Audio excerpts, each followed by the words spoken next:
কয় ওয়ামা খালাকুতুল জিন্না ওয়াল ইনসা ইল্লা লিয়াবুদুন। ঠিক কিনা আওয়াজ করে কও। আল্লাহ তাআলা নাকি বলে মানুষ এবং জিন জাতিকে আমি আমার গোলামের জন্য বানাইলাম, ইবাদতের জন্য বানাইলাম, গোলামের জন্য যেহেতু বানাইছি। আল্লাহ তাআলা কই মানুষকে যেহেতু আমি গোলামের জন্য বানাইছি, আর মানুষকে আমি কয়টা তরিকার মধ্যে বানাইলাম? 4টা তরিকার মধ্যে মানুষকে বানাইছি। কয়টা তরিকার মধ্যে? 4টা। কষ্ট লাগতেছে? দোয়া করে দিব। আল্লাহ তাআলা কই 4টা তরিকার মধ্যে আমি মানুষ বানাইছি। এখান থেকে আমার শিক্ষণীয় বিষয় আছে। শিক্ষণীয় বিষয় হলো 4টা তরিকার মধ্যে আল্লাহ মানুষ বানায় দিয়েছে। আমি মানুষ এবং জিন জাতিকে বানাইছি আমার গোলামির জন্য। ওই 4 তরিকা আবার কেমন? 4 তরিকা আবার মানুষ কেমনে বানাইলেন? আল্লাহ তাআলা 4 তরিকায় মানুষ বানাইলেন। 4টা তরিকার মধ্যে প্রথম নাম্বার তরিকা হলো হযরত বাবা আদম। হযরত বাবা আদম নবীকে আল্লাহ তাআলা বানাইলেন। মাও লাগে নাই, বাবাও লাগে নাই, মা ছাড়া বাবা ছাড়া হযরত আদমকে বানাইছে। কেমনে বানাইছে? তাফসীরে কুতুবী, তাফসীরে মাযহারি, তাফসীরে ইবনে কাসির, তাফসীরে যতগুলা কিতাব আছে, তাফসীরে রুহুল মানি, তাফসীরে বয়ানুল কোরআন, তাফসীরে মারিফুল কোরআন, সবগুলি তাফসীর আপনারা কাইটা দেখবেন কোথায় আদম নবীকে বানানো হয়েছে। আদম নবীকে যেই জায়গায় বানানো হয়েছে, আল্লাহ পাক যখন আদম নবীকে বানাবেন, আদম নবীকে বানানোর জন্য মনস্থ করলেন। সকল ফেরেশতাদেরকে নিয়ে পরামর্শ দিয়ে বসলেন। পরামর্শ দিয়ে আল্লাহ তাআলা সমস্ত ফেরেশতাদেরকে ডাইকা কয় ওয়া ইয ক্বালা রাব্বুকা লিল মালাইকাতি ইন্নী জাইলুন ফিল আরদি খলিফা ক্বালু আতাজালু ফিহা মান ইফসিদু ফিহা ওয়া ইয়াসফিকু দিমা ونحن نسبح بحمدك ونقدس لك قال إني أعلم ما لا تعلمون। আল্লাহ তাআলা সমস্ত ফেরেশতাদেরকে নিয়ে পরামর্শের মধ্যে বসলেন। আমি আপনাদের কাছে জানতে চাই, আল্লাহ তাআলা সমস্ত মহান মালিকের মালিক, সমস্ত মালিকের মালিক, সমস্ত বাদশারও বাদশা। তিনি ফেরেশতাদেরকে নিয়ে পরামর্শে বসলেন। কোন ফেরেশতাদের পরামর্শের মুখতাজ কি আল্লাহ তাআলা? আল্লাহ তাআলা কি ফেরেশতাদের পরামর্শের মুখতাজ? না, কখনো না। আল্লাহ তাআলা তো নিজে নিজে সবকিছু করতে পারে। ফেরেশতাদেরকে নিয়ে পরামর্শ করার জন্য বসলেন কেন? এই জবাব মুফাসসিরিনে কিরাম বলেন, আল্লাহ তাআলা আমাদেরকে শিক্ষা দিতেছেন ফেরেশতাদেরকে নিয়ে পরামর্শ করতে বসে তোমরা যখন দুনিয়ার জমিনে কোনো কাজ করবে পরামর্শ করে করো। যদি পরামর্শ করে করো তাহলে ওই কাজটার মধ্যে খায়র ও কল্যাণ, রহমত ও বরকত নাজিল হয়। ঠিক কিনা আওয়াজ করে কও। আল্লাহ তাআলা আমাদেরকে এদিকে ইঙ্গিত দিতেছে। সমস্ত ফেরেশতাদেরকে ডাক দেখো ওয়া ইয ক্বালা রাব্বুকা লিল মালাইকা। সমস্ত ফেরেশতাদেরকে যখন ডাইকা বলে লিল মালাইকা, অর্থাৎ ফেরেশতাগণদের যখন আল্লাহ তাআলা ডাইকা বলে ইন্নী জাইলুন ফিল আরদি খলিফা, জমিনের মধ্যে আমি একজন প্রতিনিধি বানাবো, জমিনের মধ্যে আমি একজন খলিফা বানাবো, তখন সমস্ত ফেরেশতারা কি বলে? ক্বালু আতাজআলু ফিহা। সমস্ত ফেরেশতারা সমস্বরে এক বাক্যে এক আওয়াজে বলে ক্বালুর ফাইল সমস্ত ফেরেশতারা আতাজালু, আপনি কি বানাবেন? ফিহা আই জমিনে, আপনি কি জমিনের মধ্যে এমন এক জাতি, এমন এক গোষ্ঠী বানাবেন, এমন এক প্রতিনিধি বানাবেন জমিনের মধ্যে আতাজালু ফিহা মান ইফসিদু, যারা জমিনের মধ্যে ফাসাদ সৃষ্টি করবে, মান ইফসিদু, যারা জমিনের মধ্যে জুলুম নির্যাতন করবে, মান ইফসিদু, যারা জমিনের মধ্যে গুনার মধ্যে লিপ্ত থাকবে, মান ইফসিদু, যারা জমিনের মধ্যে ফাসাদ সৃষ্টি করবে, জুলুম জবরদস্তি করবে, গুনার কাজের মধ্যে লিপ্ত থাকবে, এমন এক জাতি বানাবেন। এরপরে বলতেছে মান ইফসিদু ফিহা ওয়া ইয়াসফিকু দিমা, যারা রক্তপাত ঘটাবে জমিনের বুকে, জমিনের মধ্যে যারা রক্তপাত ঘটাবে, ফাসাদ সৃষ্টি করবে, এমন এক খলিফা আপনি বানাবেন। তোর ফেরেশতারা আবার নিজেরাই বলে ক্বালু আতাজালু ফিহা মান ইফসিদু ফিহা ওয়া ইয়াসফিকু দিমা ওয়া নাহনু নুসাব্বিহু বিহামদিকা, আমরাই তো আপনার প্রশংসা আদায় করার জন্য, প্রশংসা পাঠ করার জন্য যথেষ্ট, আমরাই তো আপনার প্রশংসা পাঠ করার জন্য যথেষ্ট। ও নাহনু নুসাব্বিহু বিহামদিকা ওয়া নুকাদ্দিসু লাক, আমরাই তো আপনার পবিত্রতা ঘোষণা করার জন্য যথেষ্ট। এবার আল্লাহ তাআলা ফেরেশতাদের এই কথার ঘোষণা কি দেয়? আল্লাহ তাআলা কয় ক্বালা ইন্নী আ'লামু মা লা তা'লামুন। এই ক্বালার ফাইল হলো আল্লাহ তাআলা। আল্লাহ তাআলা নাই কই ইন্নী, নিশ্চয় আমি। দেখবেন অনেক সময় নিজের বড়ত্ব দেখাইতে গিয়ে বলি এরকম তুই আমারে চিনস, এরকম কই না। আল্লাহ তাআলা আঙ্গুল দিয়ে নিজের দিকে বলতেছে ইন্নী, নিশ্চয় আমি। ইন্নী আ'লামু, নিশ্চয় আমি মা লা তা'লামুন, তোমরা তা জানো না। ঠিক কিনা? আওয়াজ করে কোন। আল্লাহ যা জানে আমরা কি তা জানি? এবার আদম নবীকে বানানোর জন্য কোথায় জায়গা বানাইলেন, কোথায় কোন জায়গায় বানাইলেন, তাফসীরে কিতাবের মধ্যে লেখা হয় বাবা আদম নবীকে বানানোর জন্য বর্তমান কাবা যে খানায় কাবা, ওই খানায় কাবার জায়গার মধ্যে বাবা আদম নবীকে বানানোর জন্য মনস্থ করলেন। গোটা পৃথিবী থেকে যত উৎকৃষ্ট মাটিগুলো আছে, যত ভালো ভালো মাটি আছে, সবগুলাকে জমা করলেন। কতটুকু মাটি জমা করলেন? তাফসীরে কিতাবের মধ্যে এই কথা প্রমাণ করে 40 মণ মাটিকে বাবা আদম নবী বানানোর জন্য একত্রিত করলেন। চিৎকার দিয়ে বলেন সুবহানাল্লাহ। ঘুম আসছে, ঘুম তো আসছে। সুবহানাল্লাহর আওয়াজ শুনে মনে হচ্ছে ঘুম আসছে। হুজুরে আওয়াজ করতেছে, ওয়াজ করতেছে, মার্জিতে কণ্ঠে, তো ছোট আওয়াজে ওয়াজ করতেছে। এই ওয়াজ করলে তো আমাদের ঘুমাইবই, ঠিক কিনা? যাই হোক, বলতেছিলাম আল্লাহ তাআলা বলছে বাবা আদম নবীকে বানানোর জন্য খানা কাবা, অর্থাৎ খানা কাবার জায়গাটার মধ্যে বাবা আদম নবীকে বানানোর জন্য মনস্থ করলেন। বাবা আদম নবীকে বানানোর জন্য 40 মণ মাটিকে একত্রিত করলেন। 40 মণ মাটিগুলোকে একত্রিত করে আল্লাহ পাক আকাশ থেকে বৃষ্টি নাযিল করলেন, বৃষ্টি দান করলেন। বৃষ্টি দ্বারা মাটিটাকে ভিজাইলেন, অর্থাৎ মাটিটাকে কাদায় রূপান্তরিত করলেন। কাদায় রূপান্তরিত করার পরে আল্লাহ পাক 40 দিন করে, বৃষ্টি কয়দিন ছিল? এটাও ছিল 40 দিন। কয়দিন ছিল? সিল্লা করতে গাইলো, সিল্লা। দেখেন সিল্লা করতে গাইছে বাবা আদম নবীর শ্বশুরা লোক থেকে সিল্লা আইছে। আমরা অনেকে কই না তাবলীগ জামাতে গেলে সিল্লা লয়ে মরছে, সিল্লা বলে, সিল্লা লয়ে বলে মরছে।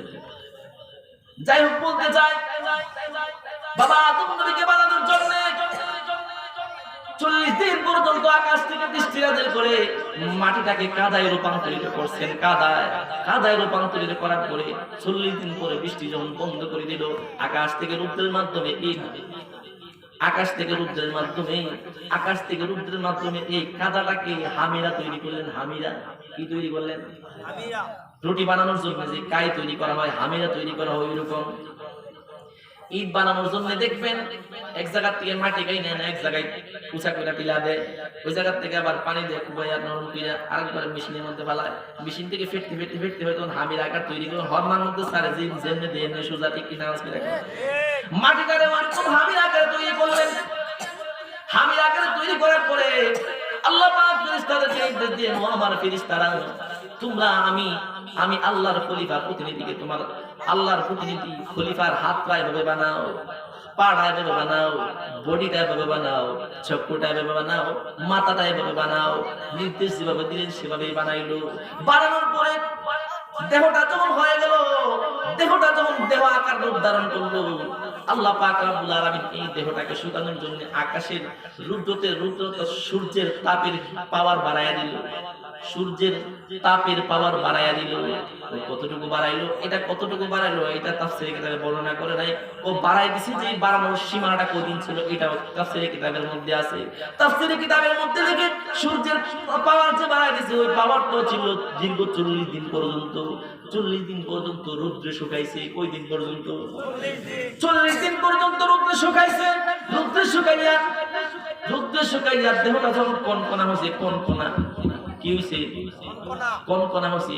তখন কনকনা হওয়ার পরে আল্লাহ পাক রূহটাকে নির্দেশ দিলেন, রূহে, ও রূহ, আদমের রূহকে নির্দেশ দিলেন এবার বডির ভিতরে প্রবেশ করো।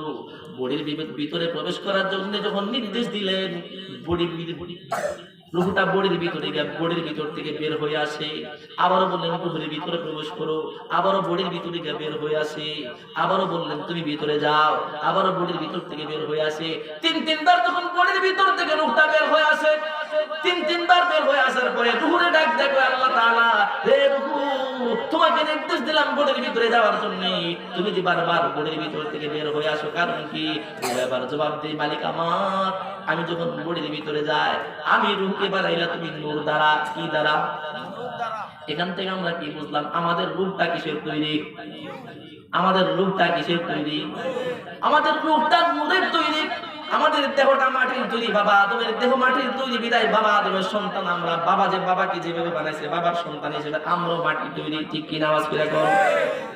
বাবার রূহটা যেহেতু নূরের তৈরি, আমাদের রূহটাও নূরের তৈরি। ওই নূরের তৈরি রূহটা এবং মাটির পিঞ্জরায় থাকতে চায় না। দুর্গন্ধ পচা গান থেকে মাটির ভিতরে থাকতে চায় না। প্রস্রাবের টাঙ্কি পায়খানার টাঙ্কির ভিতরে থাকতে চায় না, দুর্গন্ধ রক্তের মধ্যে থাকতে চায় না, দুর্গন্ধ গোশতের মাঝে থাকতে চায় না। এবার আল্লাহ তাআলা মুহাম্মদী নূরের মিশন থেকে, মুহাম্মদী নূরের অংশ থেকে একটু অংশ বাবা আদমের রূহের মধ্যে লাগায় দেওয়ার পরে রূহকে বললেন, এবার রূহরে তুমি দেহের ভিতরে প্রবেশ করো। রূহকে যখন রূহ এবার দেহের ভিতরে প্রবেশ করে, মুহাম্মদী নূর লাগানোর পরে রূহটা যখন দেহের ভিতরে প্রবেশ করে, এবার আর রূহ দেহের ভিতর থেকে বের হয় না। এবার বাবা আদমের দেহ যখন সতেজ হইতে লাগলো, বাবা আদমের দেহ যখন সতেজ হইতে লাগলো, শোয়া অবস্থায় দেখে বসায় উপনীত হলো। বসায় উপনীত হওয়ার সাথে সাথে হাসি বের হয়েছে। হাসি কি বের হয়েছে? হাসি বের হওয়ার সাথে সাথে আল্লাহ পাকের প্রশংসা আদায় করে নিল। আলহামদুলিল্লাহ, আলহামদুলিল্লাহ আওয়াজ যখন দিল, এই আলহামদুলিল্লাহর আওয়াজ পাওয়ার সাথে সাথে আল্লাহ পাক সমস্ত ফেরেশতাদেরকে ডাইকা কয়, রে ফেরেশতা তোমরা ভালো করে শুনে রাখো, তোমরা বলছিলে খলিফা না বানানোর জন্য, তোমরা বলছিলে আদম না বানানোর জন্য, তোমরা বলছিলে আদম জমিনের বুকে ঝগড়াঝাটি ফিতনা ফাসাদ রক্তপাত ঘটাবে। এই দেখো মাত্র রূহ দান করলাম, মাত্র রূহ দান করলাম। রূহ দান করার পরে দেখো মাত্র সতেজ হইল, মাত্র সতেজ হইল। সতেজ হওয়ার পরে তার হাসি বের হইল। হাসি বের হওয়ার সাথে সাথে আলহামদুলিল্লাহ বললে আমি রবের শুকরিয়া আদায় করলো। দেখো তোমরা বলছিলে যে মানুষ কি করবে, জমিনের বুকে ফাসাদ সৃষ্টি করবে, ওই মানুষই কিন্তু সর্বপ্রথম আমার শুকরিয়া আদায় করছি। অতএব আমি যা জানি তোমরা তা জানো না। এইভাবে বাবা আদম নবীর দেহটাকে বানাইলেন। তাহলে বাবা আদমের বানানোর পদ্ধতি হলো 1 নম্বর তরিকা। 2 নম্বর তরিকা হলো মা হাওয়া। বাবা আদমকে দুনিয়ার জমিনে বানাইয়া বাবা আদমকে যখন জান্নাতে নিলেন, জান্নাতে নেওয়ার পরে জান্নাতের ময়দানে বাবা আদম একা একা ঘোরাফেরা করে, একা একা ঘোরাফেরা করে, একা একা ঘোরাফেরা করে, ঘোরাফেরা করার পরে আল্লাহ পাক বাবা আদমকে যখন দেখে একা একা ঘোরাফেরা করে, আল্লাহ পাক কই তুমি একা একা ঘোরাফেরা করো, তোমার জন্য একটা সঙ্গী বানাইতেছি, একা একা ঘোরা লাগবে না, একা একা ঘোরা লাগবে না, তোমার জন্য সঙ্গী বানাইতেছি। আল্লাহ পাক রব্বুল আলামিন জান্নাতের ময়দানে বাবা আদমকে একটা ঘুম দান করলেন। তাফসীরে কিতাব প্রমাণ করে ঘুমটা কতটুকু ছিল, এটা কি ভেবুর ঘুম ছিল, বেশি ঘুম ছিল না কম ছিল, অল্প ছিল না বেশি ছিল? তাফসীরে কিতাব এই কথা প্রমাণ করে ঘুমটা ভেবুর ঘুম ছিল না। ভেবুর ঘুম কারে কয়? ওই এমন ঘুমাইছে ডাকলো সজাগ পাই না, ওই শক্ত বন্ধ হয়েছে ঠিক, মাগার কার বন্ধ হয়ে গেছে। আর তখনই ঘুম আসে যখন চোখ বন্ধ হওয়ার সাথে সাথে কান বন্ধ হয়। যদি কান সজাগ থাকে, চোখ বন্ধ থাকলেও ঘুম হয় না, ঠিক কিনা? আওয়াজ করে রাখো। আল্লাহ তাআলা ডাক দেন, তুই বিভুর ঘুম হলো, চোখ বন্ধ হলো, কান বন্ধ হলো, এটাকে বলা হয় বিভুর ঘুম। অর্থাৎ ঘুমটার পরে বিভুর ঘুমে পড়ছে। ওই বিভুর ঘুমে বাবা আদম ছিল না, ওই মাঝামাঝি ঘুমের মধ্যে ছিল। এমন অবস্থায় আমি বাবা আদমের বাম পাশে একটা হাড় হুললাম। কোন কোন রিওয়ায়াতের মধ্যে পাওয়া যায় বুকের পিঞ্জরার একটা হাড় হুললেন, বা বুকের পিঞ্জরার হাড়ও হইতে পারে, বাবা আদমের বাম পাশের হাড়ও হইতে পারে। ওই হাড়টা বের করে বাবা আদম নদীর ডান পাশে মা হাওয়াকে সৃষ্টি করলেন, মা হাওয়াকে তৈরি করলেন। মা হাওয়াকে তৈরি করে বাবা আদমের ডান পাশে যখন বসে সুন্দর করে সাজায় গুছায় রাখলেন। বাবা আদমের ঘুম ভাঙার পরে বাবা আদম দেখতে পায় তার ডান পাশে সুন্দরী সুরুষি রূপসী রূপবতী একটা মেয়ে তার পাশে বসা আছে। বাবা আদম আবার চিন্তা করলেন, আমি কি ঘুমের জগতে আছি নাকি বাস্তবিক জগতে আছি? একটু ট্রাই করি, টেস্ট করি, আসলে কি আমি স্বপ্নে দেখতে পাইতেছি? কেননা আমি তো মানুষ, আমার মতো মানুষ এই জান্নাতের ময়দানে তো অদ্বিতীয় কেউ নাই। তাহলে আমি কি ঘুমের ভিতরে দেখতে পাচ্ছি নাকি বাস্তবিক দেখতে পাচ্ছি? দেখি একটু ট্রাই করে। আর যখন সামনের দিকে বাড়ালেন, আল্লাহ তাআলা আবার আদম নবীকে ডাক দেয়া কইলে, আদম তুমি তোমার হাতকে সামনের দিকে অগ্রসর করিও না, তুমি তোমার হাতকে সামনের দিকে বাড়াইও না। তুমি যদি তোমার হাত সামনের দিকে বাড়াও তাহলে তুমি সীমা লঙ্ঘনকারীদের অন্তর্ভুক্ত হবে। এবার এই জায়গা থেকে আমি আপনাদেরকে বলতে চাই, রে যুবক, তুমি তোমার বুকে হাত দিয়া কও, তুমি তোমার বুকে হাত দিয়া কও, তোমার এই লাইফে, তোমার এই জিন্দেগিতে কয়টা যুবকের নারীর গায়ে তুমি হাত দিছো? ঠিক কিনা? আওয়াজ কিরা কর। আমার মনে হয় যুবকদেরকে যদি এই কথা বলা হয়, এই যুবক, তোমার এই লাইফের মধ্যে তোমার 20 বছর 25 বছর 30 বছর জিন্দেগির মধ্যে তুমি কয়টা নারীর গায়ে হাত দিছো আগে কও। আমার মনে হয় 99% যুবক ফেল হয়ে যাবে, 99% যুবক ফেল হয়ে যাবে। এখন তো বর্তমান জমানায় 99% না, বর্তমান জমানায় 1000% এর মধ্যে 999% ফেল হয়ে যাবে। ঠিক কিনা? আওয়াজ করে কও। কত পার্কে, কত আনাচে কানাচে, কত চিপায় চাপায় যুবক আর যুবতীকে পাওয়া যায় বসে বসে গল্প করতেছে, একজন আর একজনকে দুইটা সেলফি উড়াইতেছে। ঠিক কিনা? আওয়াজ করে কও। এই যুবক, তুমি যে সেলফি উড়াইতেছো, জেনে রাখো তোমার মাঝে তোমার মাঝে কিন্তু দুইজন ড্রাইভার সর্বক্ষণ কাজ করতেছে, দুইজন ড্রাইভার কিন্তু সর্বক্ষণ কাজ করতেছে, কিরামান কাতিবিন লেখকগণ কিন্তু লিখতেছে। ভালো কাজগুলি ডান কাদের ফেরেশতাগুলি লেখে, খারাপ কাজগুলি বাম কাদের ফেরেশতাগুলি লেখে। বাম কাদের ফেরেশতাগুলি কিরামান কাতিবিন সম্মানিত ফেরেশতাগণ, কাতিবিন বহু বছরের লোকজন, ওই সম্মানিত ফেরেশতাগণ যেটা লিখতেছে ওই গুনার কাজটা লেখার সময় বাম পাশের ফেরেশতা, ডান পাশের ফেরেশতা হলো সর্দার, বাম পাশের ফেরেশতা হলো সর্দারের হুকুম মতে চলে। ওই বাম পাশের ফেরেশতা সর্দারকে ডাক দেয়া কই, সর্দার এই সর্দার লেখমুনি, এই যে গুনাহটা করতেছে লেখমুনি। সর্দার কই না এখন লেখিও না, এত একটু পরে তওবা করতে পারে, তওবা করলে তো গুনাহ মাফ হয়ে যাবে, গাতে লেখলে তো আবার তোমার একটু কারণ লাগবে, কাটাকাটির দরকার কি, দেহ মানে সে তওবা করে। এবারে দিন যায় রাত যায়, যখন তওবা করে না তখন তার আমলনামায় গুনাহটা লিপিবদ্ধ করা হয়। কেমন ভাবে লিপিবদ্ধ করা হয় তাফসীরের কিতাবের মধ্যে প্রমাণ করে কেমন ভাবে লেখা হয়। যে জায়গার মধ্যে গুনাহটা করা হয় সেই জায়গাটা ছবি তোলা হয়, সেলফি তোলা হয়। তো দুনিয়ার জমিনে মানুষ বানানোর মোবাইল দিয়ে আমরা সেলফি তুলি, তাহলে আল্লাহ তাআলা সমস্ত হাকিমুল হাকিমিন আহকামুল হাকিমিন আল্লাহ তাআলা আমাদের মানুষ বানানোর চাইতে, মানুষ বানানোর জিনিসের চাইতে এই যে মোবাইল, এর চাইতে কত অত্যাধুনিক যন্ত্র মানে আল্লাহ তাআলা জানে কি জানেন না? সবকিছু সৃষ্টি করলেন কে? আল্লাহ। সবকিছু সৃষ্টির মালিক কে? আরো জোরে বলেন কে? চিৎকার দিয়ে বলেন, মুমিনের আওয়াজে বলেন, কে সৃষ্টি করলেন? সমস্ত বিষয়ের শক্তির মালিক কে? আল্লাহ। সমস্ত বিষয়ের শক্তির মালিক একমাত্র আল্লাহ। আল্লাহ তাআলা কয় ওয়াল্লাহু আলা কুল্লি শাইইন কাদির। আল্লাহ তাআলা কয় সমস্ত বিষয়ের উপরে ক্ষমতাবান। সমস্ত বিষয়ের উপরে ক্ষমতাবান কে? আল্লাহ। আর জোরে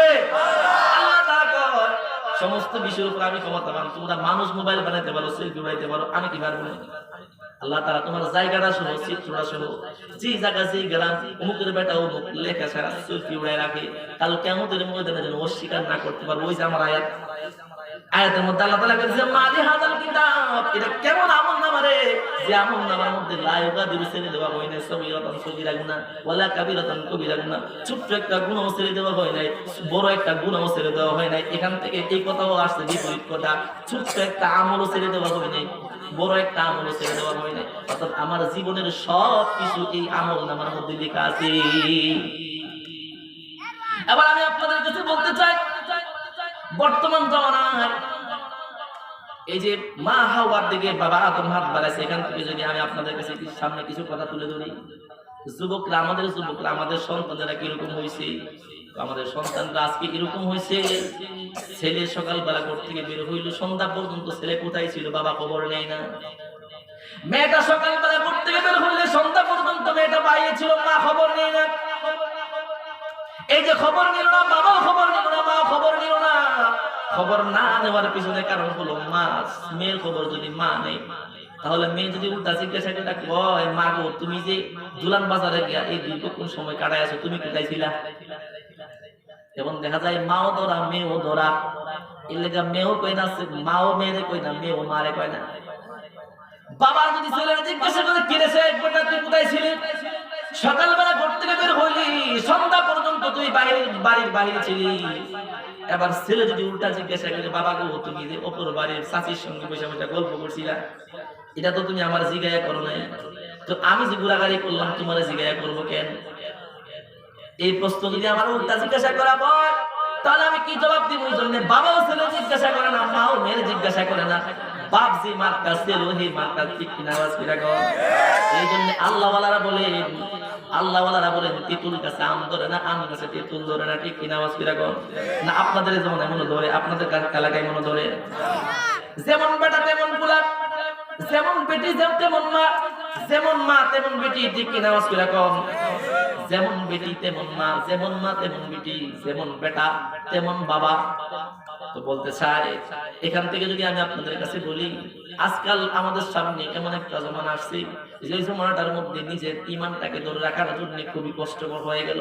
আবার আপনার নবী বিশ্বনবী রাহমাতুল্লাহ আলামিন আমাদেরকে ডাইকা কয় এমন একটা জমানা আমাদের সামনে আসতেছে, সকালবেলা ঈমান নিয়ে ঘর থেকে বের হইলে দুপুরবেলা বেঈমান হয়ে ঘরে ঢুকবে, দুপুরবেলা যখন ঈমান নিয়ে ঘর থেকে বের হবে সন্ধ্যাবেলা বেঈমান হয়ে ঘরে ঢুকবে। ওই হাতের মধ্যে জ্বলন্ত আঙ্গুল রাখা যেরকম কঠিন হয়ে যাবে, ওই রকম ঈমান ধরে রাখাটাও কঠিন হয়ে যাবে, ঠিক কিনা আওয়াজ করে কও। এবার বাবা আদম যখন সামনের দিকে হাত অগ্রসর করলেন, আবার আল্লাহ তাআলা ডাক দেয়া কইরে, আদম সামনের দিকে তুমি হাত বাড়াইও না, যদি হাত বাড়াও তাহলে সীমা লঙ্ঘনকারীদের অন্তর্ভুক্ত হবে। কেননা আমি তোমার জন্য এই নারীকে বানাইছি, যেহেতু তোমার জন্য বানাইছি এর একটা বৈধ পন্থাও আছে। এই নারীকে আমি তোমার কাছে বিবাহ দিব, এই নারীকে তোমার কাছে আমি কি দিব? বিবাহ দিব। বিবাহ করলে তোমার জন্য এই নারী বৈধ হয়ে যাবে। এবার আল্লাহ তাআলা যখন বাবা আদম নবীকে ঘোষণা দিল, তোমার জন্য আমি আল্লাহ এই নারীকে বানাইছি, তোমার কাছে আমি বিবাহ দিব, আমি নিজে উকিল হইয়া জিম্মাদার হইয়া তোমার কাছে এই নারী বিবাহ করাবো। আল্লাহ পাক নিজে জিম্মাদার হইয়া উকিল হইয়া আদম এবং হাওয়ার বিবাহের কাজ সম্পন্ন করলেন। সম্পন্ন করার পরে এবার আদম নবী আবার সামনের দিকে হাত অগ্রসর করে, সামনের দিকে হাত অগ্রসর করার পরে আল্লাহ তাআলা আবার দায়িকা কইরে, আদম এবারও তুমি সামনের দিকে হাত বাড়াইও না। এবার আদম নবী দায়িকা কই, আল্লাহ এবার কেন বাড়াবো না? এবার আল্লাহ তাআলা দায়িকা কইরে, আদম এবার তুমি বিবাহ করেছো ঠিক, তোমার জন্য বৈধ হয়েছে ঠিক। হাত বাড়ানোর আগে, হাত দেওয়ার আগে, টাচ করার আগে, স্পর্শ করার আগে তোমার আরেক কাজ বাকি হয়েছে। আল্লাহ এটা আবার কোন কাজ? কোন মহরনা আদায় করতে হবে? কি আদায় করতে হবে? আমার কথা কি আপনারা বুঝতে পারতেছেন? মহরনা আদায় করতে হবে, মহরনা। এখন যদি এই কথা থেকে আমি আপনাদেরকে জিজ্ঞাসা করি, আজকাল বর্তমান বিবাহ শাদীর মহরনা কত ধরা হয়? 4 লাখ, 5 লাখ, 10 লাখ, 15 লাখ, 20 লাখ। ওই কিলিকা ধরা হয়। ওই বিবাহের দিনে চিন্তা করে যদি কালকে ছাইরা দেয়, কালকে যদি ছাইরা দেয়, পরশুদিন যদি ছাইরা দেয়, বিবাহের দিনে এই কথা চিন্তা করে কেমন গার্ডিয়ান আমরা হইলাম। শুভ কাজের মধ্যে অশুভ কাজ প্রবেশ করায়, শুভ কাজের মধ্যে অশুভ কাজ প্রবেশ করলো কোন কাজ? ওই বিবাহের দিনে চিন্তা করে যদি মেয়েটাকে ছাইরা দেয়, তাহলে বেশি করে লাগে কোন মহারানা বেশি করে দর। মহারানা তো এটাকে বলা হয় না, ওই ছেলের অবস্থার উপরে মহারানা ধরা হয়। ছেলে যদি কোটি টাকার মালিক হয়, কোটি টাকার অনুযায়ী তার মহারণা ধরতে হয়। ছেলে যদি লাখ টাকার মালিক হয়, লাখ টাকা অনুযায়ী তার মহারণা ধরতে হয়। ছেলে যদি লাখ টাকার মালিক না হয়, অল্প টাকার মালিক, অল্প টাকা অনুযায়ী তার মহারণা ধরতে হয়। এই হিসাবটা কয়জনের মাথায় আছে? সুন্নত তরিকার আমল হলো, স্যার সুন্নত তরিকার আমল হলো অল্প টাকাও যদি তার ধরা হয়, আর ওই অল্প টাকাটা হবে মহারণা নগদ বকেয়া না কি নগদ। এটা হলো সুন্নত, যে নগদ দিয়া তাকে মহারণা বিবিকে গ্রহণ করবে। কিন্তু আজকাল দেখা যায় নগদ দেওয়ার পার্টি 1000, 1 জন, 2 জন, 3 জন মিলে, কিন্তু 16 আনাই মিলে বাকি দেওয়ার পার্টি ঠিক কিনা? এই যে অবস্থাটা আমাদের মাঝে চলে আসলো কেন? বিবাহের দিনে চিন্তা করে যদি আমার মেয়েটাকে কালকে ছেড়ে দেয়, তাহলে আমার মেয়েটার কি অবস্থা হবে? যে 10 লাখ মহারণা দর, এরজন বালাগলে ভাসান যায়, এরজন বালাগলে সিবাদা ধরন যায়। তো যাইবি তুই আমার কাছে যাইতে পারতি না, তোর বালাগলে সিবাদা ধরুন। এই জন্য মহারণা বেশি করে ধরে। আমি আপনাদের কাছে বলতেছি, আপনার নবী বিশ্ব নবী বলছেন, মহারানা তুমি ধরবে এমন মহারানা ছেলের অবস্থা অনুযায়ী। ছেলের কাছে যে তুমি তোমার মেয়েকে দিলে, ওই ছেলের অবস্থা অনুযায়ী মহারানা ধরো। যে মহারানা ছেলের সাথে সাথে আদায় করতে পারবে ওই রকম মহারানা ধরো। তাহলে আমরা ধরবো তো ইনশাআল্লাহ। ছেলের অবস্থা অনুযায়ী, ছেলের অবস্থার উপর আমরা মহারানা ধরবো। এবার আসেন আদম নবীকে যখন আল্লাহ তাআলা বলল মহারণা আদায় করতে হবে, আদম নবী ডাইকা কয়, আল্লাহ আমার কাছে তো টাকা নাই, পয়সা নাই, ঘর নাই, বাড়ি নাই, কিছু নাই, আমি মহারণা কেমনে আদায় করব? আল্লাহ কইরে, আদম আমিও জানি তোর কাছে কিছু নাই, যেহেতু তোর মহারণা আমি আল্লাহ মাফ করে দেব। তখনই তুই আমার নবী, বিশ্ব নবী, আখির নবীর উপরে 10 বার দুরূদ শরীফ পাঠ করে লও। যদি 10 বার দুরূদ শরীফ পাঠ করস, আমি আল্লাহ তোর মহারণার টাকা আমি মাফ করে দেব। চিৎকার দেব সুবহানাল্লাহ। বিশ্ব নবীর কত দাম! বিশ্ব নবীর উপরে 10 বার দুরূদ শরীফ পড়ার কারণে বাবা আদম নবীর মহারণার টাকা আল্লাহ ছেড়ে দিলেন। এবার এখান থেকে যদি আমি আপনাদের কাছে কিছু বলতে চাই, আমরা বর্তমান জমানার যুবকরা এমন চালাক হইছি, বিবাহ করার পরে প্রথম রাতে দৌড়ে বোন তুই মাফ করে গেল, দেখ তোর মহারণার টাকাটা আমার মাফ করে দাও। তুই মাফ না করো ঠিক করে কষে কে মাফ করবো?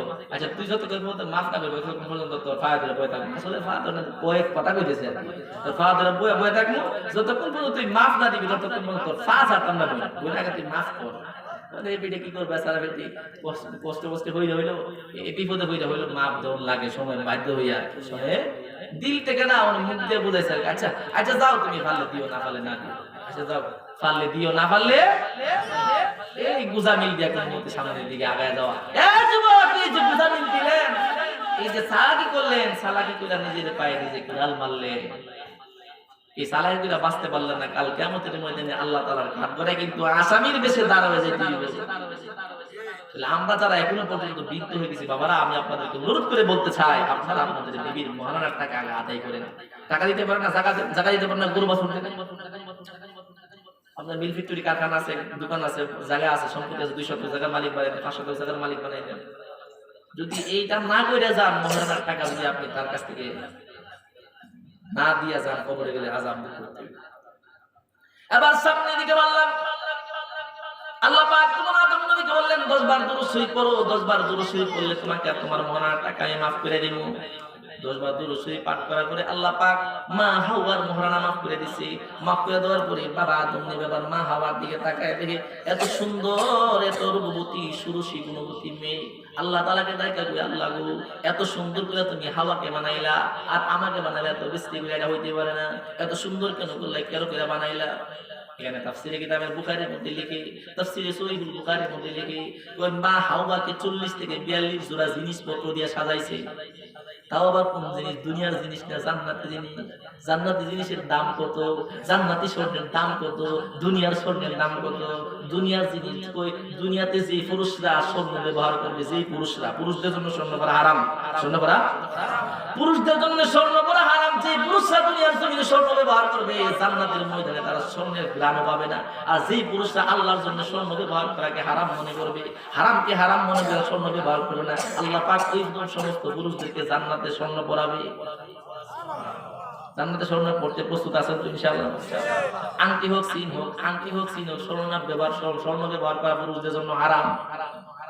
যাই হোক, বলতেছিলাম 40 থেকে 42 জোড়া জিনিস দিয়ে মা হাওয়াকে সাজানোর পর বাবা আদম আল্লাহ তাআলাকে ডাকা, আল্লাহ তোমার ইনসাফ বুঝতে পারলাম না, এত সুন্দর করে মা হাওয়াকে বানাইছো, আমাকে তো তুমি সুন্দর করো নাই। তার সুন্দর দেখে আমাকে তুচ্ছ তাচ্ছিল্য মনে হচ্ছে। আল্লাহ তাআলা কই, তোমাকে আমি সুন্দর বানাই নাই, না আমাকে তো তুমি সাজাও নাই, সুন্দর বানাও নাই, আমাকে তুমি সাজাও নাই। বলো সুন্দর বানাইছো ঠিক, সাজাও নাই। তো তোর সাজাইতাম, কয়েকদিন তোর সাজাই। তাফসীরে কিতাবের মধ্যে লিখে আল্লাহ পাক কুদরতি ভাবে হুকুম করলেন। আবার কোন কোন জায়গায় লেখা আছে আল্লাহ পাকের কুদরতি হাত বাবা আদম নবীর গালে মুছে দিলেন, বুলাইয়া দিলেন। বুলাইয়া দেওয়ার সাথে সাথে এমন সুন্দর কালো কচকচা দাড়ি গজায় গেল। দাড়ি গজায় দেওয়ার পরে এমন সুন্দর দাড়ি যখন বাবা আদমের মুখে উঠলো, ওঠার পরে বাবা আদমের চেহারাখানি এত সুন্দর দেখা যায়। এখন দেখা যায় ওই দাড়ির কাছে 40 থেকে 42 জোড়া জিনিস ফেল হয়ে গেছে। চিৎকার দিয়ে বলেন সুবহানাল্লাহ। দাড়ির কাছে যদি 40 থেকে 42 জোড়া জিনিস ফেল হয়ে যায়, তাহলে আজকাল তো মাশাআল্লাহ আমরা যারা দাড়ি রাখনে বলা, তারা অনেকে মনে মনে ভাবে এটা একটা কষ্টের কাজ, এই দাড়ি রাখলে চলাফেরা করতে কষ্ট, বিবির কাছে লজ্জা পায়, বন্ধুদের কাছে লজ্জা পায়, সবাই মনে যারা সাইডা করতে পারে কি কাম করলাম, অনেকে সময় এরকম ভাবে না। এটা সকল নবীদের সুন্নাত। এমন কোন নবী দুনিয়ার জমিনে আসে নাই যে তার দাড়ি ছিল না। সকল নবীদের সুন্নাত। আর দাড়ি রাখার হুকুম হলো ওয়াজিব। দাড়ি রাখার হুকুম কি ভাই? ওয়াজিব। দাড়ি রাখার হুকুম হলো ওয়াজিব। যারা দাড়ি রাখে নাই 24 ঘন্টা, যারা ছাটে এবং কাট সাসে, তাহলে ছাটা করে সাসা, অর্থাৎ পরিষ্কার যারা করে, ক্লিন শেভ যারা করে এবং যারা কেসি দিয়া কাটে, বেটি করে রাখে, ছোট করে রাখে, তাদের আমল নামায় 24 ঘন্টা গুনাহ লিখতে থাকে। মানুষ যখন ঘুমিয়ে যায় তখন গুনাহ করার শক্তি তার মাঝে নাই, ঠিক না? কোন ঘুমিয়ে যাওয়ার পরেও তার আমল নামায়, দাড়ি কাটার কারণে তার আমল নামায় ফেরেশতারা গুনাহ লিখতে থাকে। আল্লাহ না করুক, না খাস্তা যদি সে মৃত্যুবরণ করে, সে বেঈমান হয়ে মৃত্যুবরণ করবে। দ্বিতীয় নাম্বার হলো, সে যখন কবরে যাবে বলবে মান হাযার রাজুল আল্লাযী বুইসা ফীকুম। কবরটাকে সুরঙ্গ পথ করে দেওয়া মসজিদের ওই করবে। যুবকরা ডাকতে বলবে, রে যুবক, মান হাযার রাজুল আল্লাযী বুইসা ফীকুম। ওই যে লোকটা দেখা যায়, এই লোকটাকে ডাক দিয়ে কয়, মান হাযার রাজুল আল্লাযী বুইসা ফীকুম। তোমাদের মাঝে যে এই লোকটাকে প্রেরণ করা হয়েছিল, ওই লোকটারে চিনুনি না? লা আদরি চিনি না। লা আদরি কি বলিলে গাছি না কো, আমার আপনার রাসূল বলবে, এই লোকটা আমার উম্মত নাকি লিগা, তার মুখে আমার দাড়ি নাই। অর্থাৎ মুসলমানদের জন্য সাইনবোর্ড হলো, সার্টিফিকেট হলো দাড়ি, ঠিক কিনা? আওয়াজ করে কও। তো যাই হোক, বলতেছিলাম মা হাওয়াকে বাবা আদমের সঙ্গে বিবাহ করার পরে সাজানো গোছানো শেষ হয়ে গেল। এবার যখন স্বামী স্ত্রী গায়ে হাত দিবে, স্বামী স্ত্রীর গায়ে হাত দিবে এমন অবস্থায় আল্লাহ তাআলা বলছে মোহরণ আদায় করো, মোহরণ আদায় করছে আল্লাহ হালাল করে দিয়েছে, এখন হাত দেওয়া যায় কি আছে? এখন আসেন আমার আপনার জমানায় বিবাহের নামে এই যে বিবাহ করলো আল্লাহ তাআলা, বাবা আদম হাওয়ারে বিবাহ করাইলো, বিবাহের নামে কিছু যৌতুক নামের কৌতুক আরম্ভ হয়েছে, ঠিক কি নামাজ পড়া কম? আজকাল দেখা যায় আমাদের সমাজের মধ্যে বিবাহের মধ্যে যৌতুক নামের কৌতুক কিছু আরম্ভ হয়েছে। ওই ছেলের বাপের শরম বেশি কি বেশি? ছেলের বাপের শরম বেশি, ছেলের পার্টি এবং মেয়ের পার্টি রফা দফা শেষ, এক পর্যায়ে কথাবার্তা শেষ, কথাবার্তা ফাইনাল, বিবাহ হবে। এখন যখন দিন তারিখ পাকাপোক্ত করার জন্য মজলিসের মধ্যে বসে তখন ছেলের বাপে একটা বারাইটা লয়ে যায়, কি লয়ে যায়? বারাইটা লয়ে যায়, বারাইটা। কারণ ছেলের বাপের শরম বেশি, কি বেশি? ছেলের বাপের শরম বেশি, একটা শরম ছাড়া লয়ে যায়, কি ছাড়া? একটা শরম ছাড়া লয়ে যায়, শরম ছাড়া লয়ে গিয়া আমি বসে থাকবো, তুই বলবি, কি বলবি, কি কি চাইবি, আমি তো আগে থেকে বলে দিই এই জিনিসগুলা চাইবি। মজলিসের মধ্যে সব রফা দফা শেষ, সব রফা দফা শেষ। শুনলাম যে ছেলেটাও ভালো নামাজি দিনদার মুত্তাকি, মেয়ের বাবা কইছে আলহামদুলিল্লাহ, ছেলেটাও পাইছি নামাজি দিনদার মুত্তাকি, আর ছেলেরা কইছে আলহামদুলিল্লাহ, মেয়েটাও পাইছি দিনদার মুত্তাকি, সব রফা দফা শেষ। এখন এবার এই মজলিস থেকে শরম ছাড়া দাঁড়ায়, কেডা দাঁড়াইছে? আওয়াজ কেডা বলেন, কে দাঁড়াইছে? শরম ছাড়া, শরম ছাড়া দাঁড়ায় গেছে। আমার একখান কথা, কি কথা? আমার কথা হইল এই আপনার ছেলেটা এই কালীগঞ্জে প্রফেসরি করে বা চাকরি করে, তো কালীগঞ্জ যাওয়া আসার সময় সময় রাত হয়ে যায়, রাত 10টা 12টা 11টা হয়ে যায়, সময় রিক্সা গাড়ি ঘোড়া পায় না, সিএনজি পায় না, অটো পায় না। এই সময় হাইটটা কুদ্দুর গাড়ি এইভাবে আসতে যা কষ্ট কষ্ট করুন লাগে। একটা হুন্ডা যদি দিয়া লাইতেন তাহলে আপনাকে জামাই তো যখন মোটরসাইকেল লই আমাদের বাড়ির সামনে পিকআপটা মারবো, দেখলেই অমুকের জামাই না, কি দা তো অমুকের জামাই দেখ, এরকম কই বান্দার সম্মান দিব, ইজ্জত করবো। এবার মেয়ের বাবা কে যাই হেদি, মেয়ে জন্ম দিয়ে বিপদে বললাম না কিনা? মেয়ের বাবা যদি মনে মনে এই কথা কিন্তু প্রকাশ করতে পারে না, ছেলের বাবা মনে মনে ভাবে আল্লাহ তো আমার 5টা বেলা দিছে, সকালবেলা ফজরের পরে বেগমে চা বানাই দিচ্ছে, চা এক হাতে লইছে, আর একটা মামু লইছে হাতে লইয়া, মামুটা আর একটা চার মধ্যে চুমুক দিয়ে দিয়ে মনে মনে ভাবে 5টা বেলা 2 লাখ করে যদি আনি কমপক্ষে 2 লাখ করে আনলো, কি লাখ? 10 লাখ। আল্লাহ তুই মনে মনে হিসাব মিলাস, আমার কাছে হিসাব আছে, তোর এই 5 তোলার পরে এমন একটা মাইয়া দিব, এটা কানা কি 10 লাখ দিয়ে আরো 10 লাখের টান করবো, তো তুই দিতে না। তুই হিসাব মিলাস, হিসাব মিলালে রেজাল্ট তো আমার কাছে, ঠিক না? বলতে চাই শরম ছাড়া যখন বলল আপনার জামাইটা অমুক জায়গায় চাকরি করে, তার আসা যাওয়ার বেগার গতি কষ্ট হয়, আপনি যদি একটা মোটরসাইকেল দিয়ে দেন। মেয়ের বাবাকে আচ্ছা দিলাম, মেয়ের বাবা কাছে কি আচ্ছা দিলাম।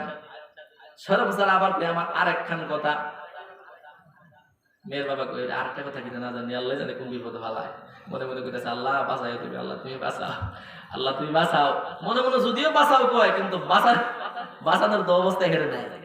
শরম ছাড়া কয় এই ছেলেটা চাকরি করে কালীগঞ্জে বা গাজীপুরে, ওইখান থেকে আস্তে আস্তে রাত 12টা 1টা 2টা 3টা হয়ে যায়। এই দিক দিয়ে আমরা সকল রাত্রিবেলা আপনার পুত্রবধূ ফাঁকশাক করে খাইয়া ঘুমাইয়া পড়বো, এই তরকারি আইসা দেবো বাসি হয়ে গেছে গা, তরকারি আইসা দেবো নষ্ট হয়েছে গা, দুর্গুণ হইতেছে গা। আচ্ছা খাওয়ার পরে যদি তরকারিটা ঠান্ডার মধ্যে ফ্রিজের মধ্যে ঢুকাই তো তরকারি একটু ভাত রাখবো, ফুলায় আরামসে খাইতে পারবো। একটা ফ্রিজ যদি দিয়ালাম, এখন দেখা যায় মেয়ের বাবা বিপদে হইরা ফ্রিজ আচ্ছা দিলাম। এখন শরম ছাড়া আমার আরেকখান কথা, শেষ কথা, কি কথা? আরেকখান কথা কে কইতাছে? শরম ছাড়া আমার ছেলের বাবা শরম বেশি তো, এদিকে শরম ছাড়া একটা বারাইটা লয়ে গেছে, বারাইটা নিয়ে শরম ছাড়া দিয়ে কোয়া। এখন আমাদের ছেলেটা আছে গাজীপুরে চাকরি করে, এই রাত 12টা 1টা 2টা 3টা বাজে আয়ে একেবারে বয়ে থাকে, সময় আর পার হয় না। আমাদের বাংলাদেশ কত কিছু বেরিয়েছে, জি বাংলা, টিভি বাংলা, 5 বাংলা, কত স্টার জলসা মিস্টার জলসা বেরিয়েছে। বয়ে বয়ে যদি একটা রিমোটটা টিপ দিয়ে বয়ে সাইরা বয়ে দেয়, তো সময়টা তো ভারী বন্ধ, তো কেমন ফুলা আইলে সজাগ থাকবো, তো ঘুমায় হাঁকলে নাক ডাকবো। এই যে টিভি যদি দিয়ালাম আমাদের মেয়ের সময় তো ভালো হইব, কি হইব? আমাদের মেয়ের সময় তো ভালো হইব। এখন ওই মেয়ের বাবার ছোট একটা ফুলা আছি, এই ফুলাটা বলতেছে আব্বা হুন্ডাও দিবে ফিরোজ দিবে, টিভি আর কই যাচ্ছে দেয়া মানে খাই। এখন এই ছেলের কথা শুনে বাবা আচ্ছা দা দিয়া দিলাম একটা টিভি, আচ্ছা আমি দিলাম একটা টিভিও। এবার ছেলের বাবা মনে মনে বুয়া বুয়া ভাবে কি রে জিটা চাই ইডে যদি মঞ্জুর হয়ে জায়গা, জিটা চাই ইডে যদি কি হয়ে জায়গা। হ্যাঁ রে এই যে গাজীপুর থেকে তিশা বাস ছাড়ে ঢাকা, তিশা বাস যদি চাই যেতাম আর এই বাসের ড্রাইভারি করলাম বলে আমি, আর ফুলা বলে কন্ট্রাক্টারি করলো, তো মনে সুখে গাড়ি ছাড়লে আবার গান গেলাম। কি গান গেলাম? তো আমি বাবা ড্রাইভার আমার পোলা কন্ট্রাক্টর, আসেন ভাই বসেন ভাই চলেন যায়। কি গেলাম বলে মনে সুখে গান গেলাম বলে আসেন ভাই বসেন ভাই চলেন যায়। এই যে অবস্থা তার হইল আজকে বেপরদার কারণে, ঠিক কিনা? বেপরদা যখন আমাদের মাঝে চলে আসছে তখন বাবাও মন থেকে গান গায়, বাবাও মন থেকে গান গায় আমার মেয়েটা যখন আমার কথার ভিতরে না, তখন কি করবো? মেয়েটা তো যৌতুক দিতেই বিয়া দিত দিতেই 5 লাখ রেডি করে আগে তুই রাখ, 10 লাখ রেডি করে আগে তুই কি করে রাখ, তুই রাখ, কারণ তোর মেয়ের বিয়ে 10 লাখ লাগতো না, এলাকা 10 লাখ আগে তুই রেডি করে দেন। এখন এই বাবা চিন্তা করে মেয়েরে ফস করতে হইলে পরের বাড়ি ফাঁসাইতে গেলে, ফাঁস করতে গেলে তাহলে 8-10 লাখ টাকা ব্যাংকেই ফাঁস করতে হইবে। মেয়ের বাবাও চিন্তা করে এরকম, আর ছেলের বাবাও চিন্তা করে আমি 10 লাখ টাকা ফুলারে মাস্টার্স পর্যন্ত পড়াইছি, যা আছে সব সুদে আসলে মেয়ের বাবার থেকে উদ্ধার করবো। কি করবো? মাস্টার পর্যন্ত পড়াইতে গিয়ে 5-10 লাখ 20 লাখ 15 লাখ খরচ হয়েছে, সবগুলো সুদে আসলে পাই টু পাই হিসাব করে কড়া গন্ডা নেই। আজকে আমরা ছেলের বাবা হয়ে গেছি, ছেলের বাবাগুলি হয়ে গেছি এই মার্কা, মেয়ের বাবাগুলি হয়েছে ওই মার্কা। আল্লামা জুবাইর আহমদ আনসারী আমাদের ব্রাহ্মণবাড়িয়া, উনি ওনার বয়ানে বলছিল এক ব্যক্তি বাজারে কলা লয়ে গেছে, কলা কি লয়ে গেছে, কলা লয়ে গেছে, কলার নিচে সাথে সাথে কলা বিক্রি গেছে আর আইছে বাড়িতে বসে কি গো আজকে এত তাড়াতাড়ি বাজার থেকে ফেলেন, বাড়ি বাজারে আমার কলাটি টিকা কলাটি দ্রুত বিক্রি হয়ে গেছে গা। বিবেকিত আছে কলাটি আরো দ্রুত বিক্রি করার জন্য কালকে আমরা কলাটি সিলাই দিব। কি দিব? সিলাই দিব। এখন দেখা যায় বাড়িতে বেগম যখন কলাটি সিলাইয়া বাজারে দিছে, বাজারে দেওয়ার পরে এখন একদল মাছে মন করে কলার পাশে, এখন কলা কিনবো কেউ দূরের কথা, কলা দেখলে আর কলা গাছ থেকে দূরে চলে যায়। এখন ওই কলা বিক্রেতা চিন্তা করে মনে মনে ভাবে এখন তো কলা যখন বিক্রি করতে পারি না, তখন কি করা যায়, কলার সাথে আবার গিফট পুরস্কার লাগাই দেয়। কি লাগাই দেয়? পুরস্কার। তখন পুরস্কার লাগায়, কে আসো ভাই আমার কলার খরিদ্দার, আমার কলার পিছনে আছে 1 টাকা কইরা পুরস্কার। এই কথা শোনার পরে একদল যুবক রাস্তা দিয়ে হাইটা যায়, যুবকগুলা মনে মনে ভাবে কলা খায় আর না খায়, কলার পিছনে 1 টাকা করে পুরস্কার আছে, যেহেতু কলার পিছনে 1 টাকা করে পুরস্কার আছে কলা কিনা লয় বাপ। এবার আমাদের জামানায় এমন একদল বেপরদার জিন্দেগি মহিলারা আসছে, বাবা চিন্তা করে দেখে আমি যখন পর্দাশীল মেয়েটাকে বানাইতে পারলাম না, 10 লক্ষ টাকা মেয়ের পিছনে ব্যবহার করে 10 লক্ষ টাকা ব্যয় করে মেয়েকে বিবাহ দিতে হবে। মেয়ের বাবা গান গায়, কে আছো আমার মেয়ের খরিদ্দার, আমার মেয়ের পিছনে আছে একটা হোন্ডা পুরস্কার, কে আছো আমার মেয়ের খরিদ্দার, আমার মেয়ের পিছনে আছে একটা ফ্রিজ পুরস্কার, কে আছো আমার মেয়ের খরিদ্দার, আমার মেয়ের পিছনে আছে একটা টিভি পুরস্কার। ঠিক কি আওয়াজ কি রাখো? আজকাল বাবারা হয়ে গেছে এই মার্কা, মারা হয়ে গেছে এই মার্কা। এই জন্য দুনিয়ার মধ্যে আজকে ফাসাদ সৃষ্টি হইতেছে, দুনিয়ার মধ্যে আজকে দর্শনের মেলা জমতেছে, দুনিয়ার মধ্যে আজকে যুবতীরা ফাল ভরে ফাল স্প্রিং জুতা লাগে, কে জুতা সেরাঙ্গুল সাইরাত ফাসাদ উসা আরে ফাসাঙ্গুল উসা মুড়া জুতার মুড়া দিয়ে হাটে আর জুতা ফাল ফারে। কই আল্লাহ তাআলা কয় তো এ নারী এ মেয়ে এই বাদি তুই ফাল ফারো, তো ফাল ফাইলো জনের মতো ফাল ফা দেখতে দেখা যাবে না কাল কিয়ামতের ময়দানে তুই কত নাম্বার লেডিস হইছস, কত নাম্বারে তুই আমার কাছে আসলে বুঝবি না কত নাম্বারে লেডিস তুই হইছস, তোরে দেখা মনে লীলা খেলা। তো যাই হোক আমি আপনাদেরকে বলতে চাই এই যে অবস্থাটা আমাদের মাঝে চলে আসলো এগুলো আমরাই তো দূর করতে হবে। তাহলে আমাদের সন্তানগুলিকে আগে প্রথমে নিজের সন্তান যখন দুনিয়াতে আগমন করবে তাকে সুন্দর একটা নাম রাখবো, ইসলামী শিক্ষায় শিক্ষিত করব, তাকে ধার্মিক শিক্ষা দেব, তাকে পর্দার ভিতরে রাখবো, ছেলে হোক মেয়ে হোক, তাহলে তার জীবন সাফল্যমণ্ডিত হবে। এই ছেলের জন্য কাল কিয়ামতের ময়দানে জবাবদিহি করতে হবে না, এরকম মেয়ের জন্য কাল কিয়ামতের ময়দানে আল্লাহর কাছে জবাবদিহি করতে হবে না। ইসলামী শিক্ষায় শিক্ষিত হয়, পর্দার ভিতরে থাকে, সে নিজেও হেফাজতে থাকলো, আপনিও নিজেও হেফাজতে থাকলেন। কেমন? আমি আমার বক্তৃতায় বলে থাকি ও সাগরের মধ্যে ঝিনুক ভাসে, ঝিনুক সাগরের মধ্যে যখন ঝিনুক ভাসে জিনুক বাসমান জিনুকগুলি আকাশ থেকে কাক পক্ষীগুলা উড়াইয়া উড়াইয়া নিয়ে যায়, ঠিক কিনা আওয়াজ করে এখন? আকাশের কাক পক্ষীগুলা, সাগরের ঝিনুকগুলা, বাসমান ঝিনুকগুলা উইরা উইরা নিয়ে যায়। এবার ঝিনুকগুলা যখন উইরা উইরা নিয়ে যায়, আমি ওইখান থেকে বলি ওই ঝিনুকগুলা বাসমান হওয়ার কারণে কাক পক্ষীর খোরাক হইছে। কি হওয়ার কারণে? বাসমান হওয়ার কারণে। আর যে ঝিনুকগুলা সাগরের অতল গভীরের মধ্যে আছে, কাক পক্ষী টাচ করবে দূরের কথা, কাক পক্ষী টাচ করবে দূরের কথা, কাক পক্ষী ধরবে ছুবে দূরের কথা, কাক পক্ষী কিন্তু দেখতেও পারে না, ঠিক কিনা আওয়াজ করে এখন? ওই সমুদ্রের মধ্যে ঝিনুকগুলা এমন দামি হয়, ওই ঝিনুকগুলার মধ্যে মুক্তা পয়দা করে, মুক্তা, ঠিক কিনা আওয়াজ করে এখন? আজকাল যদি এমন নারী সমাজ হয়ে যায়, নারীরা যদি পর্দার ভিতরে চলে আসে, নারীদের গর্ভ থেকে আব্দুল কাদের জিলানীর মতো সন্তানের আশা করা যায়, নারীর মাঝে ছবির সন্তানের মতো সন্তান আশা করা যায়, নারীর মধ্যে গর্ভ থেকে বাইজিদ বুস্তামির সন্তানের মতো সন্তান আশা করা যায়, ঠিক কিনা আওয়াজ করে এখন? আর বাবারা যদি কি হয়ে যায়, খালিদ বিন ওলীদের মতো হয়ে যায়, বাবারা যদি সিদ্দিক আকবরের মতো হয়ে যায়, বাবারা যদি আজকে ফারুক আজমের মতো হয়ে যায়, উসমান গনির মতো হয়ে যায়, আলীর মতো হয়ে যায়, আল্লাহওয়ালা বুজুর্গ হয়ে যায়, তাহলে এই ছেলেদের মাঝে এমন সন্তান আল্লাহ তাআলা দান করবে, আর স্বামী স্ত্রী দাম্পত্য জীবনের মধ্যে এমন সুখময় জিন্দেগি দান করবে, যে সংসারটার মধ্যে শুধু সুখ, শান্তি আর শান্তি, ঠিক কিনা আওয়াজ করে কও?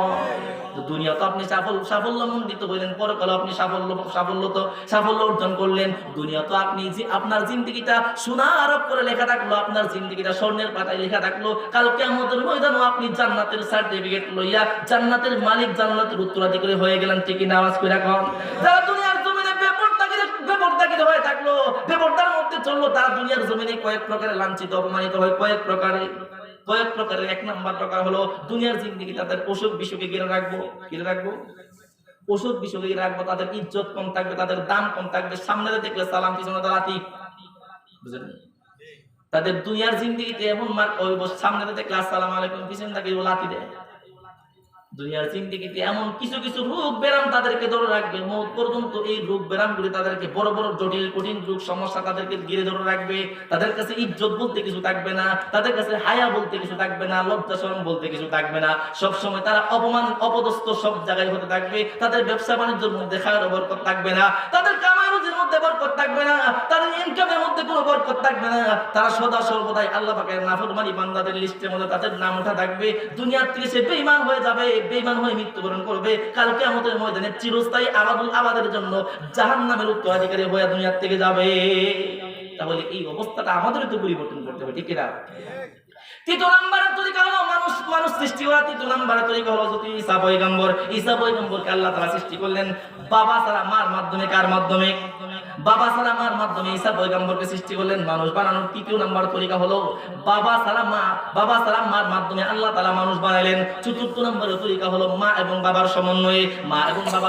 আল্লাহ পাক আমাদেরকে তৈরি করলেন, সৃষ্টি করলেন। আমরা যারা মা এবং বাবার সমন্বয়ে পৃথিবীর জমিনে আগমন করেছি, আমাদের মা বাবার বিবাহটা কোন এক মসজিদের ইমাম দ্বারা, কোন মসজিদের ইমাম দ্বারা বিবাহ হয়েছে, কয়জন সাক্ষীর মোকাবেলা হয়েছে, ওই টাকাতে মোহর ধার্য করা হয়েছে, সবগুলি রেজিস্ট্রিত খাতার মধ্যে লেখা আছে। কোন ইমাম সাহেব বিবাহ করেছে, ইমাম সাহেবের নাম পর্যন্ত সিগনেচার দেওয়া আছে, ঠিক কিনা আওয়াজ করে এখন? এই মা বাবার বিবাহ যারা হুজুরের মাধ্যমে বিবাহ হয়েছে, সাক্ষীর মোকাবেলায় বিবাহ হয়েছে, ওই সমস্ত সন্তান আমরা যারা পৃথিবীর জমিনে আগমন করেছি, তারা হলো হালাল জাদা। তারা কি? হালাল জাদা। আর মা এবং বাবার বিবাহ হয় নাই, মা বাবার বিবাহ ছাড়া প্রেমিক প্রেমিকার মাধ্যমে, পরিচিতির মাধ্যমে সন্তান আসছে, এরা হলো হারাম জাদা। কি জাদা? অর্থাৎ তাকে সরাসরি বলা হয় একটা হলো হারাম সন্তান, একটা হলো হালাল সন্তান। হালাল সন্তানকে বলা হয় হালাল জাদা, হারাম সন্তানকে বলা হয় হারাম জাদা। অবৈধ বিবাহ শাদী ছাড়া যাদের মধ্যে সন্তান আসছে তাদেরকে বলা হয় হারামজাদা। আর বিবাহ শাদীর মাধ্যমে আল্লাহ রাসূলের তরিকার মধ্যে, আল্লাহ পাকের হুকুমের মধ্যে যাদের বিবাহ শাদী হয়েছে, তাদের মধ্যে যে দাম্পত্য জীবনে সন্তান আদি আসছে, ওই সন্তানকে কি বলা হয়? হালাল জাদা বলা হয়, অর্থাৎ হালাল সন্তান বলা হয়। তাহলে আমরা যারা এই সন্তানগুলি আসছে, আমরা হালাল সন্তান নাকি হারাম সন্তান? আমরা হালাল সন্তান। তো হালাল সন্তানগুলি আমরা তখনই হব, আমরা তো সন্তানগুলো তখন হালাল হবে যখন আমরা আল্লাহ পাকের হুকুম রাসূলের তরিকার উপরে আমল করব, ঠিক কি না আওয়াজ করে রাখুন? কিন্তু আজকাল বিবাহ শাদীর মধ্যে দেখা যায় গায়ে হলুদের অনুষ্ঠান হয়। কি হয়? গায়ে হলুদের অনুষ্ঠান হয়, এমন কিছু গায়ে হলুদের অনুষ্ঠান হয়। আজকাল গায়ে হলুদের অনুষ্ঠান নামক এমন কিছু কৌতুক আরম্ভ হয়েছে। গায়ে হলুদের অনুষ্ঠান বলতে কোনো কিছু নাই। আজকের গোসলটা তোমার যেরকম, বিবাহের আগের দিনের গোসলটা তোমার এইরকম। আজকের দিনে তুমি যেরকম তেল সাবান দিয়ে তুমি নিজে নিজে গোসল করছো, ওই দিন বিবাহের আগের দিনের গোসলটা তোমার মুসলমানের জন্য ওই রকম গোসল। কোন রকম গোসল? আজকের দিনে আমি যেরকম স্বাভাবিক গোসল করছি, বিবাহের আগের দিনও তোমার এরকম স্বাভাবিক গোসল, বিবাহের দিনও তোমার কোনো মেহেদি কোলাঙ্গের এই সে বক্কর সকর করা যাবে না, বক্কর সকর তোমার জন্য হারাম, মেহেদি করাও হারাম। এই যে হাতের মধ্যে কত রকমের বালা টালা কাজ টাজ লাগা, এগুলো তোমার জন্য হারাম। তো তোমার জন্য কি যায়, আজকের দিনের গোসল তোমার যেরকম বিবাহ সাথে আগের দিনের অর্থাৎ গায়ে হলুদের অনুষ্ঠান বলতে মুসলমানের জন্য কোনো কিছু নাই। এগুলো হলো ইহুদি নাসারা বেঈমানদের দৃষ্টি কালচার। ঠিক কি নামাজ পিরা কম। তাহলে আমরা বিবাহ সাথে মধ্য থেকে গায়ে হলুদের অনুষ্ঠান নামক অনুষ্ঠানকে আমাদের কাছ থেকে দূর করবো। এই গায়ে হলুদের অনুষ্ঠানকে আমাদের বিবাহ শাদীকে না পাক করি প্রথমেই। এই জন্য তো আমাদের সন্তানগুলি আজকে আমাদের কথা শোনে না। এই জন্য আমাদের সন্তানগুলি আজকে আমাদের হালাল জাদায় রূপান্তরিত হচ্ছে না, হারাম জাদায় রূপান্তরিত হচ্ছে। বিয়ে শাদী করার পরে বাবাকে মাকে লাঠি দিয়ে করতে গিয়ে বের করে দেয়। ঠিক কি নামাজ পড়ে দেখো। ওই যে আমার বিবাহের সময় আমাদের বিবাহটাকে গায়ে হলুদ নামক অনুষ্ঠান দিয়ে বিবাহটাকে নাপাক করেছি। ওই নাপাক করার কারণে নাপাক থেকে শুরু হয়ে গেছে আমার সন্তানও নাপাক। ঠিক কি নামাজ পড়ে কম। এই জন্য আমি আপনাদের কাছে বলতে চাই, বিবাহ শাদীর অনুষ্ঠানটা হবে কিভাবে? বিবাহ শাদীর অনুষ্ঠানটা হবে, আল্লাহ রাসূল বলছেন, মেয়ের বাড়িতে লোক যাবে অল্প, 5-7 জন 10 জন লোক গিয়ে মেয়ের বাড়ি থেকে মেয়েটাকে উঠাই নিয়ে আসবে। ছেলের বাড়িতে অনুষ্ঠান করবে। কি করবে? ছেলের বাড়িতে অনুষ্ঠান করবে। মেয়ের থেকে কোনো যৌতুক আনা যাবে না, মেয়ের থেকে কোনো টাকা পয়সা দ্বন্দ্বলত আনা যাবে না। ছেলের পক্ষ থেকে ছেলের যদি হারাম তাই 500-1000 লোক তুমি বিবাহ উলিমা হিসেবে খাওয়াইতে পারো। এটা হলো সুন্নাত। বুঝাইছেন কথা? বিবাহ হবে কোথায়? বিবাহ হবে মসজিদের ভিতরে, খুরমা খেজুর বিতরণের মাধ্যমে। মসজিদের ভিতরে ইমাম সাহেব বিবাহ পড়াবে, খুরমা খেজুর দ্বারা বিবাহ পড়াবে, মিষ্টি মুখের দ্বারা বিবাহ হবে। যদি ওইরকম বিবাহ করতে পারো তাহলে তোমার মধ্য থেকে আব্দুল কাদের জিলানীর মতো জিলার সন্তান আশা করা যায়। যদি ওইরকম বিবাহ করতে পারো তোমার কাছ থেকে বাইজিদ বুস্তামির মতো সন্তান আশা করা যায়। ওইরকম বিবাহ করতে পারো আল্লাহ ফজলুল হক আমিনের মতো সন্তান আশা করা যায়। ওইরকম বিবাহ করতে পারলে আল্লাহ মাহবুব জুজুরের মতো সন্তান আশা করা যায়। ওইরকম বিবাহ করতে পারলে আল্লাহ ফজলুল হক আমিনের মতো সন্তান আশা করা যায়। ওইরকম বিবাহ করতে পারলে আল্লামা আহমদ শফির মতো সন্তান তোমার মাঝে আশা করা যায়। ঠিক কি নামাজ পড়া কও। আল্লাহ পাক রব্বুল আলামিন আমাদের এই কথাগুলির উপরে আমল করার তৌফিক দান করে। সকলে বলি আমিন। ওয়া আখিরু দাওয়ানা আলহামদুলিল্লাহি রাব্বিল আলামিন। শেষ করে কথা নেই। মুরাদ হয়েছে সকলে সূরা ইখলাস 3 বার, সূরা ফাতিহা 1 বার পড়ি। আউযু বিল্লাহি মিনাশ শাইতানির রাজীম। বিসমিল্লাহির রহমানির রহিম। কুল হুয়াল্লাহু আহাদ, আল্লাহুস সামাদ, লাম ইয়ালিদ ওয়া লাম ইউলাদ ওয়া লাম ইয়াকুল লাহু কুফুয়ান আহাদ। বিসমিল্লাহির রহমানির রহিম। কুল হুয়াল্লাহু আহাদ, আল্লাহুস সামাদ, লাম ইয়ালিদ ওয়া লাম ইউলাদ ওয়া লাম ইয়াকুল লাহু কুফুয়ান আহাদ। বিসমিল্লাহির রহমানির রহিম। কুল হুয়াল্লাহু আহাদ, আল্লাহুস সামাদ, লাম ইয়ালিদ ওয়া লাম ইউলাদ ওয়া লাম ইয়াকুল লাহু কুফুয়ান আহাদ। বিসমিল্লাহির রহমানির রহিম। আলহামদুলিল্লাহি রাব্বিল আলামিন, আর রহমানির রহিম, মালিকিল ইয়াউমিদ্দিন, ইয়্যাকা না'বুদু ওয়া ইয়্যাকা নাস্তাঈন, ইহদিনাস সিরাতাল মুস্তাকিম, সিরাতাল লাযীনা أنعمت عليهم غير المغضوب عليهم ولا الضالين.